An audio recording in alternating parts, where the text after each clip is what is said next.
No momento desta semana da Agenda Urbana, vamos ter a opinião e a reflexão de Bento Aires, o coordenador do Colégio de Engenharia Civil da Ordem dos Engenheiros da Região Norte, que nos vai contextualizar para pessoas e para territórios estes tempos de pandemia à escala global e quais as suas consequências mais imediatas. Não perca.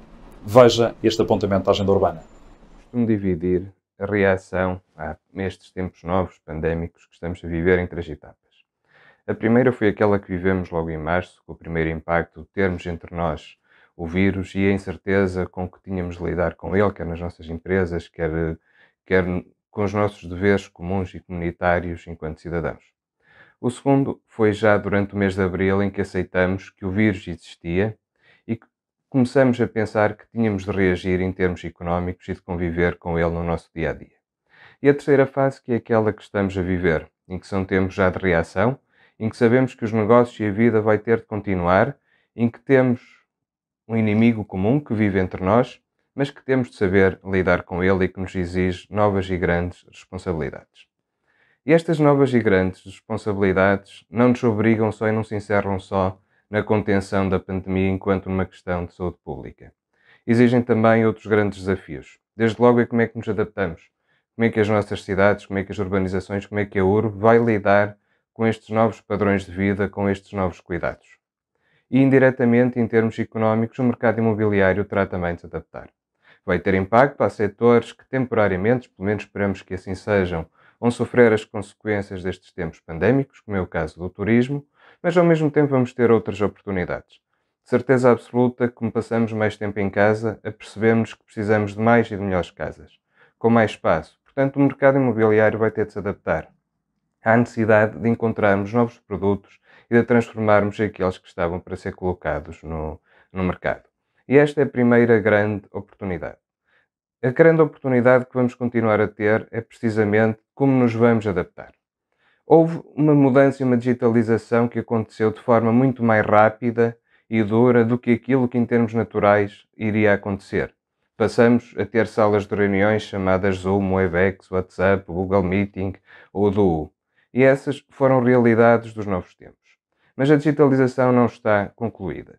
Quando falamos de controle de acessos, quando falamos do número de pessoas que podem estar nos espaços comuns, que podem circular nos transportes públicos, são oportunidades que aliam a digitalização à vida das sociedades, à vida das cidades, à vida das urbanizações.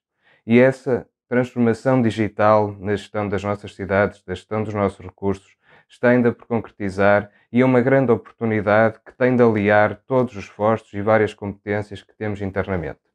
E a recuperação económica tem de estar baseada e assente precisamente nas competências que temos dentro do nosso país.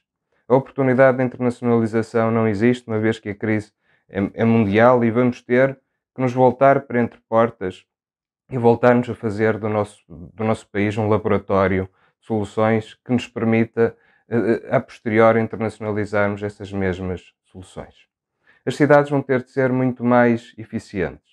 Ao longo dos últimos tempos, focamos-nos muito na eficiência energética, começamos a falar de eficiência dos recursos hídricos, mas vamos ter de ir muito mais além. A eficiência vai ter de ser holística, de integrar cidades com economia circular, que sejam verdadeiramente eficientes no uso dos recursos e na produção e na gestão dos resíduos. Este é o momento de olharmos para o futuro e de vermos que a crise que nos trouxe sacrifícios económicos, sacrifícios sociais, vidas perdidas, que nos traz também oportunidades. E a forma como o mercado imobiliário e como as cidades vão reagir a estas oportunidades será o fator crítico de sucesso para a reação à pandemia. E a velocidade e a rapidez vai ser aquilo que vai determinar se vamos passar por um momento de crise ou se pura e simplesmente tivemos um episódio crítico que conseguimos lidar com ele num determinado período de tempo e que o conseguimos conter. Será esta rapidez de reação que nos fará distinguir se vivemos uma crise ou se vivemos um episódio crítico.